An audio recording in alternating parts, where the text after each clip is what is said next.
You've heard it as a joke. Don't go into the light. It's a punchline. Somebody flatlines on a hospital show, a friend leans over and says it, everybody smiles. But it isn't a joke. It's one of the most consistently reported things a human being can go through. And the people it happens to are not laughing. They're people whose hearts stopped, who were, by every medical definition we have, dead for a few minutes, and then were brought back. And a huge number of them come back describing the same thing. A darkness that closes in from the sides, a tunnel, and at the end of it, a light. Not a few of them, not the odd, dramatic case. In one careful study, doctors followed hundreds of people who'd been resuscitated after cardiac arrest, and roughly 1 in 5 of them reported an experience like this. Different hospitals, different lives, people who'd never met and never compared notes. Same tunnel, same light. And almost all of them describe it the same way. Calm, painless, more real than the room they woke up in.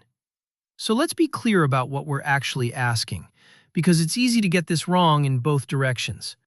Nobody serious is arguing about whether people have this experience. They do. It's well documented, and it's common. And the descriptions barely change from one person to the next. The argument, the only one that matters, is about where the light comes from. Is it something outside you?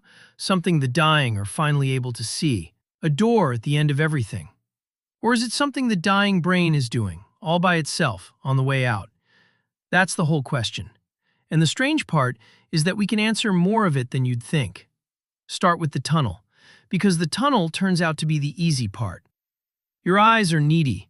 The cells at the back of them, the ones that turn light into vision, burn through oxygen faster than almost anything else in your body, and they are very fussy about getting it. Cut the supply, even for a moment, and they start shutting down. Here's the thing that matters. They don't shut down evenly. The edges of your vision go first, and the very center holds on longest.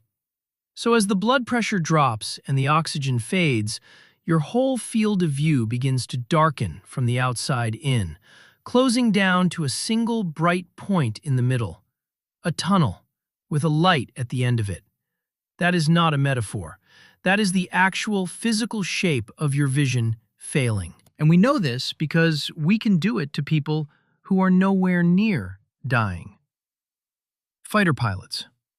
When a pilot pulls a tight, high-speed turn, the force drags the blood down out of their head, and the exact same thing happens. The edges go dark, the world narrows to a tunnel, and if they keep pulling, they black out completely. Air forces have known about this for decades. They've spun thousands of healthy pilots in giant centrifuges to study it, and the reports come back over and over.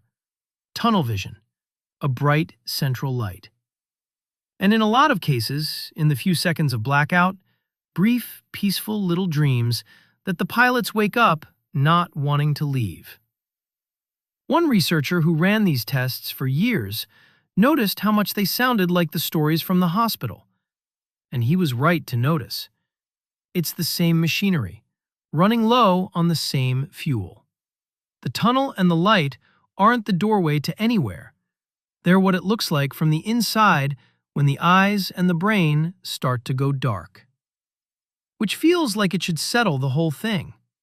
It doesn't. Not even close. And the reason it doesn't is the strangest part of the whole story. Because the tunnel is just the picture. It doesn't explain the rest of it. It doesn't explain why the experience is so vivid, so overwhelmingly real, at the exact moment the brain is supposed to be losing power and winking out.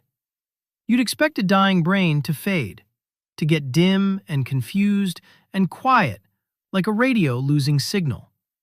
For a long time, that's what everyone assumed was happening, that the light was the last flicker of a machine running down. Then, someone actually looked.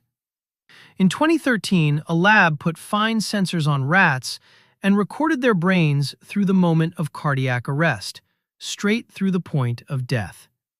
And what they found was the opposite of fading. In the first 30 seconds after the heart stopped, the brain didn't go quiet. It lit up. There was a surge, a sharp burst of a particular kind of fast, organized brain activity called gamma waves. The same kind of activity your brain produces during your most alert, vivid, conscious moments. Focused attention, sharp perception. And in the dying rats, by some measures, that activity didn't just match the waking brain. It went past it. The brain, in the act of dying, briefly became more active, more connected than it had been while alive and awake. That was rats. The obvious question was whether a human brain does the same thing, and that's a much harder study to run, for reasons you can imagine. But in 2023, the same kind of lab got the chance. They were recording the brains of 4 people in comas, patients who could not be saved, at the moment their families agreed to remove life support. 2 of those 4 brains did the same thing the rats had years before. As the heart failed, a surge of that same fast gamma activity concentrated in a region at the back of the brain that scientists have flagged as one of the most important places for conscious experience. In the part of the brain most tied to being aware, a burst of activity right at the end. Now, I have to be careful here, and I want you to notice me being careful, because this is where honest science and a good story part ways. Those 2 patients could not tell us anything. They were dying, and then they were gone. We do not know what, if anything, they experienced. We cannot ask. All we have is the trace on the machine, a surge of the kind of activity that, in a living person, comes with rich, conscious experience. So we can't say that surge is the light. What we can say is that the old assumption that the dying brain simply fades to nothing is wrong. Something happens at the end. Something big and organized and electrically loud. And it happens in exactly the place, at exactly the time you'd need it to, for the stories to be true. So the brain supplies the tunnel, and the brain supplies the vividness. But it doesn't stop there, because there's still the content to explain. The beings, the dead relatives waiting, the sense of being flooded with love, the whole life playing back in an instant. And this is the part that gives the game away, quietly, if you look at it. Because the frame is universal, but the details are personal. The tunnel and the light and the deep calm turn up everywhere, in every culture, across all of recorded history. But what people find at the end of the tunnel tends to look a lot like what they already expected to find. Their loved ones, their God in the shape their own tradition taught them, the figures from their own stories. When researchers looked at near-death experiences in people born blind who've never seen anything in their lives, those people reported it too, in visual terms they'd otherwise never use. Young children report it, without the cultural scripts adults carry. The brain isn't showing you a fixed place that's really out there. It's building the scene, at the last second, out of what's already inside you. Your memories, your faces, your expectations, assembled into the most personal thing you will ever see. Now, you can hear all of that as a letdown if you want to. Oxygen-starved brain cells, a bit of electrical noise, the machine misfiring on its way out. If that's all it is, where's the wonder in it? But that gets the whole thing backwards. The wonder was never in where the light comes from. It's in what your brain is doing at the moment it makes one. Look at what your brain does. At the single worst moment of your entire biological life, the heart has stopped, the oxygen is gone, the systems are failing one after another, the whole machine is going down. And instead of terror, instead of the pain you'd expect, it hands you what a lot of people describe as the most peaceful and meaningful experience of their entire lives. People who go through it don't come back traumatized. They come back changed. The long studies that followed these patients for years found the same thing again and again. The people who had the experience lost their fear of death. Not for a week, for the rest of their lives. Your brain's response to dying, it turns out, is to build you something beautiful. That is not a glitch.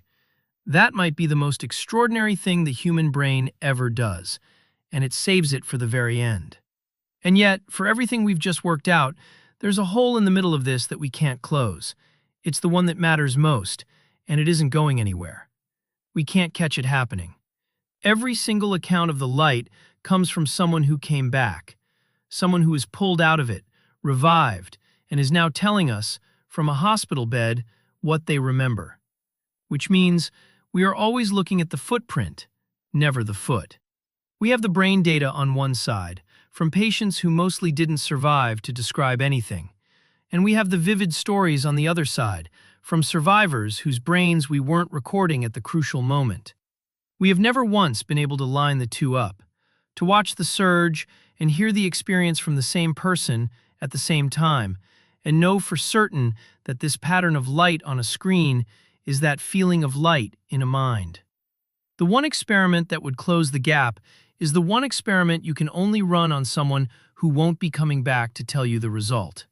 So the most human question there is, what it is actually like in there, at the end, stays just out of reach. We can get astonishingly close to the door. We cannot follow anyone through it. So here's where all of it leaves us. The light is real, and it is almost certainly yours. Your eyes failing from the edges in, drawing the tunnel. Your brain surging one last time, painting it brighter and more real than anything in waking life. Your own memories and hopes, filling in who's waiting at the end.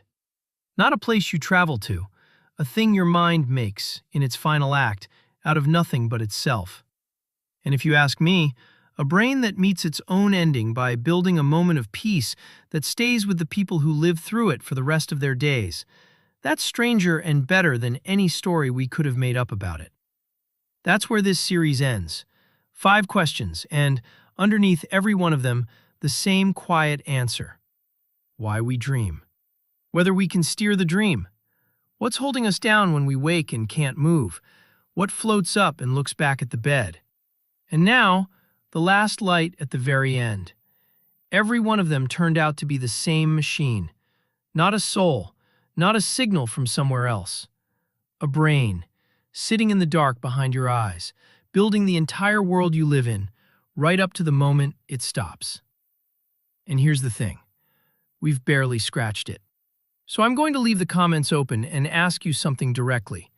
Whatever the question is that your own head keeps circling back to when it's quiet, the one you've never quite been able to let go of, put it down here. The stranger, the better. Because if there's one thing this whole channel is for, it's a curious mind with a question it can't shake. And there is genuinely nothing we love more than going and finding the answer. So tell us what you want to know. We'll go dig it up. That's kind of the whole point of the place.